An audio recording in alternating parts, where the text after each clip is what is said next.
Hi everyone, it's Cindy from Cindy's Art. We are moving on to part 2, The Rock. And this is an ocean landscape watercolor picture lesson. And I am using this to slow things down and then show you how I do some of my techniques. Like last time we worked on the sky. I did a very soft sky, very easy layout, wet on wet. We're going to use the wet on wet technique for painting the rock picture today.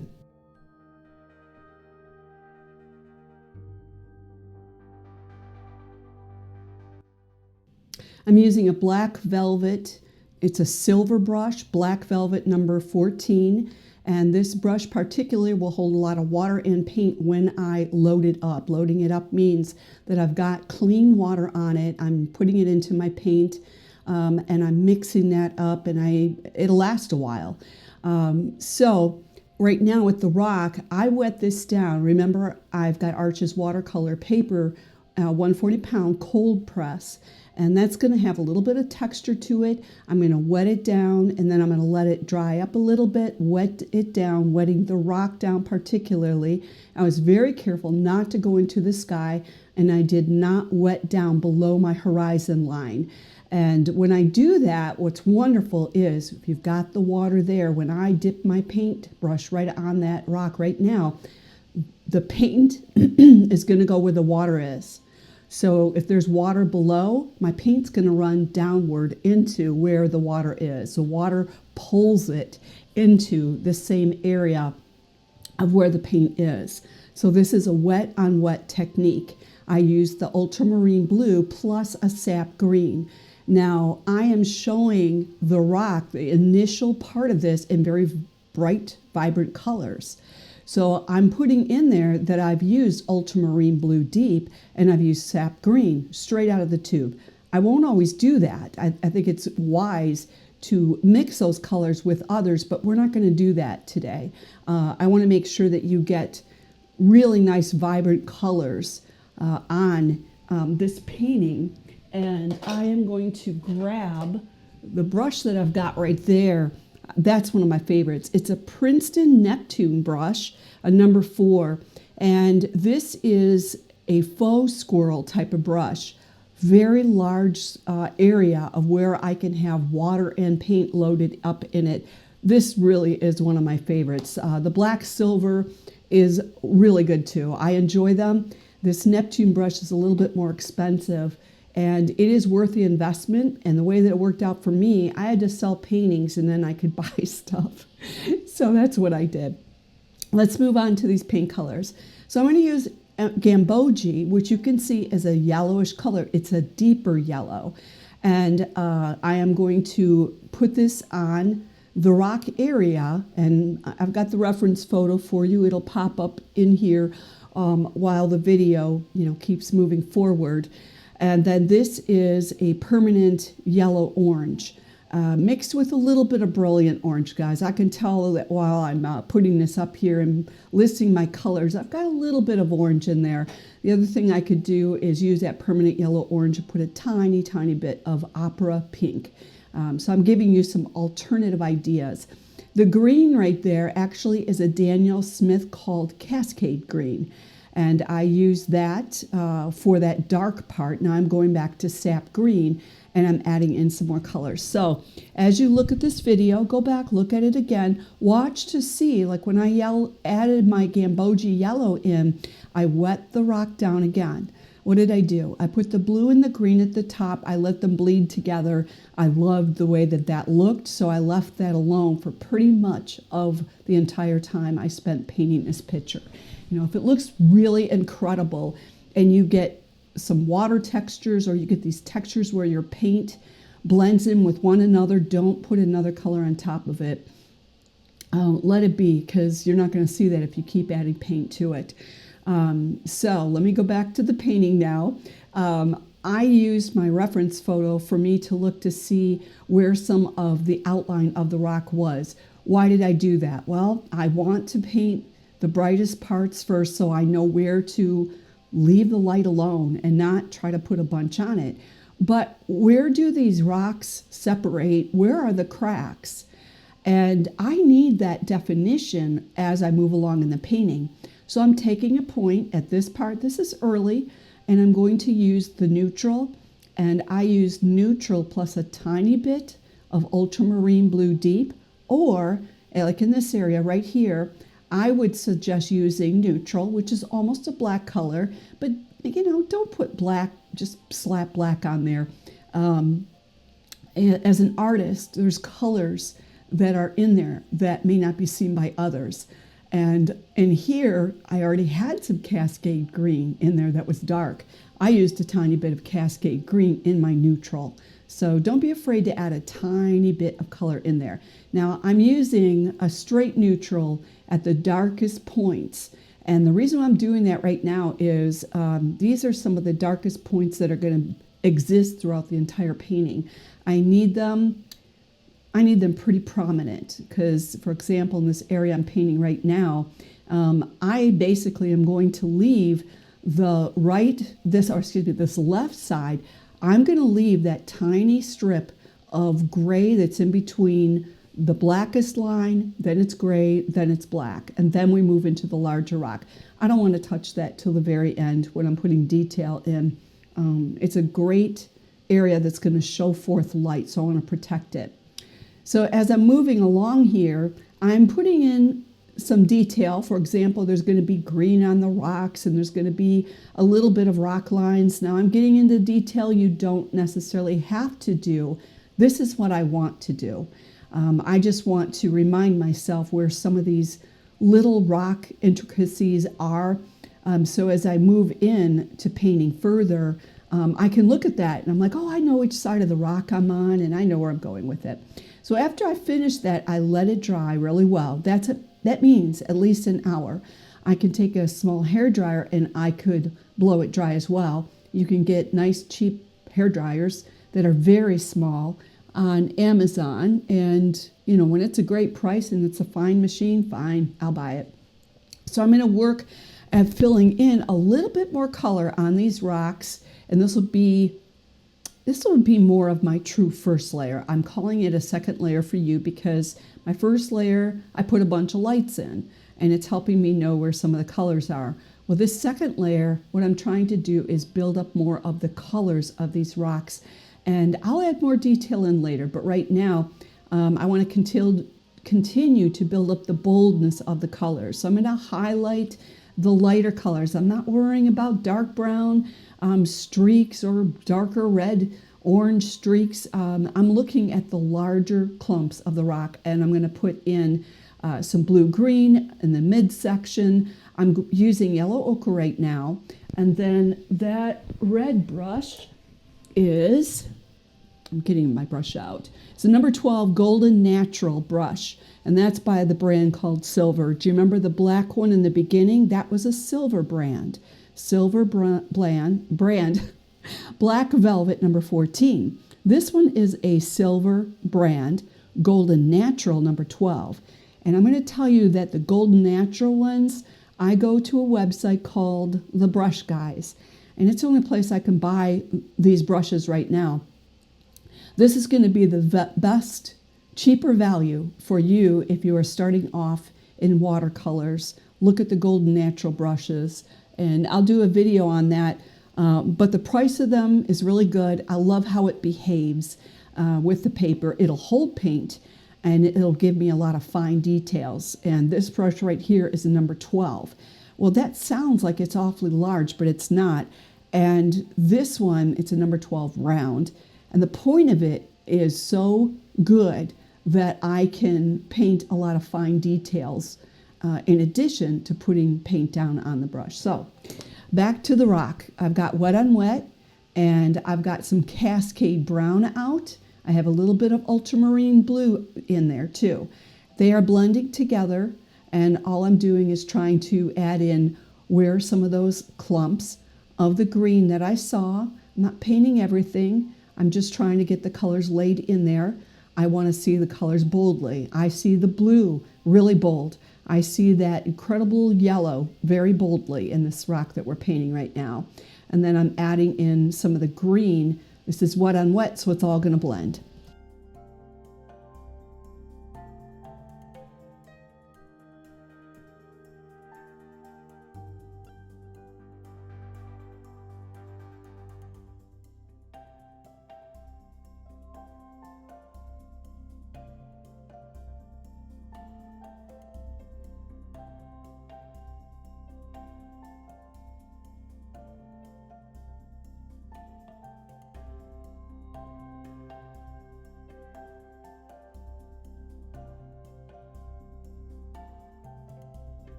I'm using a little bit of permanent yellow orange on this just to add in some of the darker places of the rock.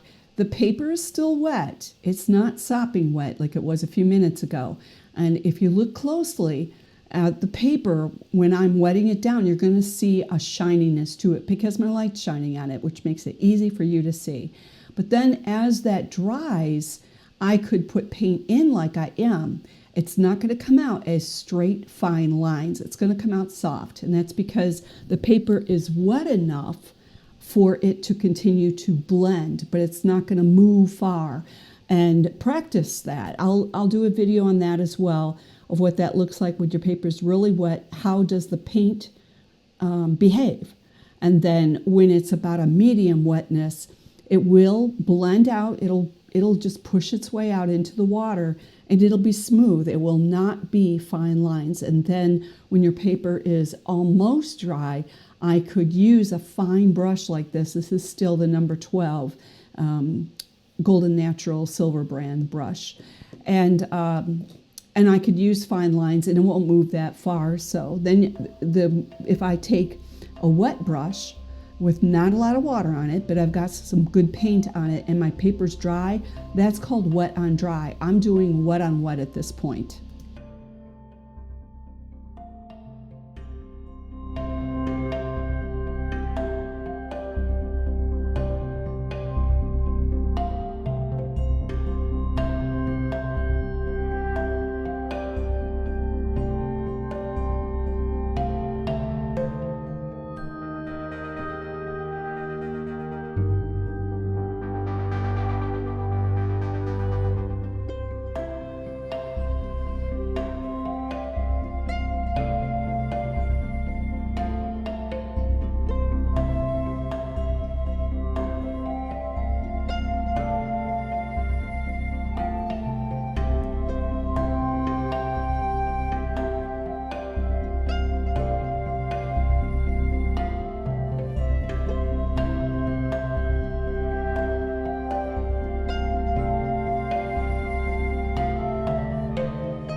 Again, I wet this section down, and right now I was putting a little extra water on it because it seemed a little bit dry for me. And then I loaded this brush up with a little bit of yellow ochre. Yellow ochre can be quite brown looking, and what I did was use only a tiny bit of the paint in with the water. And I don't have it sopping wet, but I've got it thick enough, almost like milk, not toothpaste, like milk. And I'm adding color in there. So I'm rotating around at this point. I'm looking to see, where do I want a little bit more yellow? Where do I want a little bit more orange? And in this layer, I'm being intentional to get the larger clumps of color that are in the rock, and I'm wanting to put that in here. I don't need to do fine lines. And one thing to remember, like you see this beautiful bright colors that I'm putting in, I love it. Now when it dries, it'll be 15% less vibrant than what I've got right now. And that's one thing I'm trying to work with myself, just say be intentional and be bold. That's what I'm telling myself, be bold. Slap those colors in there. If I make a mistake, I can fix it along the way.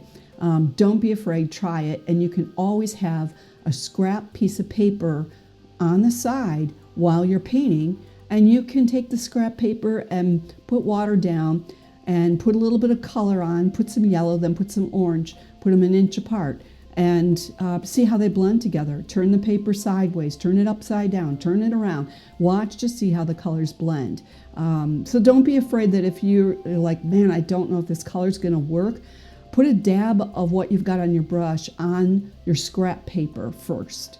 Then put it on your picture. And if you make a mistake, I would recommend telling yourself to chill out. Sorry to be so honest, but tell yourself to chill out. You're only at the beginning phases of the painting at this point. I don't correct every mistake. What I've learned is that the painting evolves. As I work with it, there's going to be so much more added in. And for a good couple years now, I've been telling myself to be bolder, put those colors in there, and then wait. And sometimes I'm like, oh, I just want to rip this up. I want to give up. And I just remind myself, think of the paintings that came out better than when they started and what you expected or what you thought. Just stick with it. So don't be afraid to make a mistake. You can paint on the other side.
Now this paper is drier, and I am scraping paint or pushing it into the painting a little bit more. At this point, I'm looking at my rock and I'm telling myself 1/3 of the rock. See, I've got this nice big rock. Right now, I don't want to paint detail everywhere, or you're going to wind up trying to paint a photo. So I'm using this rule that once I paint one level of stuff, I could look at this and I'm telling myself, try not to touch more than 2/3 of the surface of this rock. Try to just look for a few details that you can add in that are equal to about 1/3 of what you've painted so far. And then when I go to do the final details, those final details, I'm going to try to use the 1/3 rule. So here I've got the rock, the hole. Now I'm saying, okay, you can only add in 1/3 of details. You can't paint the details everywhere. Once I do that later on, when I'm going to finish some final details, I'm looking at this rock and I'm asking myself, no, what does it need for me to suggest that this is a rock? Do I need a few harder lines Am I going to do that everywhere? No, I am not. I'm going to try to only do it with 1/3 of that 1/3. So we'll move forward, but this is progressing nicely. Take your time. I'm playing with the colors at the top. Sometimes I won't do that, but I love those greens and I love the blues. And I felt as I was moving forward, I needed to enhance it a little bit more. And these colors would be easy for me to lift off. If I felt like I made a mistake, I could take a paper towel, I could dab it up, it'll take it off. But right now I'm just feeling like, man, I want to see that blue stay in there. So I added a little bit more in. I hope that you had fun. Tell me if these further details are helping you. That will help me. I want to take a few special paintings and break them down like this. Personally, I value gleaning from other artists, and I need to hear the thought process. It helps me. So I am curious for those who are really working with these pictures, and you're hungry and you want to know more. I glean from other people. I'm not an expert in everything, but I love to share what I've got, and I would love to see your work. So check the descriptions for Instagram, Facebook. Be sure to tag me on there and say, hey, I know you on YouTube. I follow people and I watch for their comments, and I love to connect and talk with people about artwork. So I'll find a way to do that with live streams coming up, but I really appreciate you being with me. Thank you to all of my subscribers and those who are a part of the community. I hear you. If you email me, if you message me and say, hey, I got questions, I want your email address. I know it's on the channel, but ask me, I'll give it to you. So I hope you guys have a great day. Finish this out, and we'll be working on the ocean water next.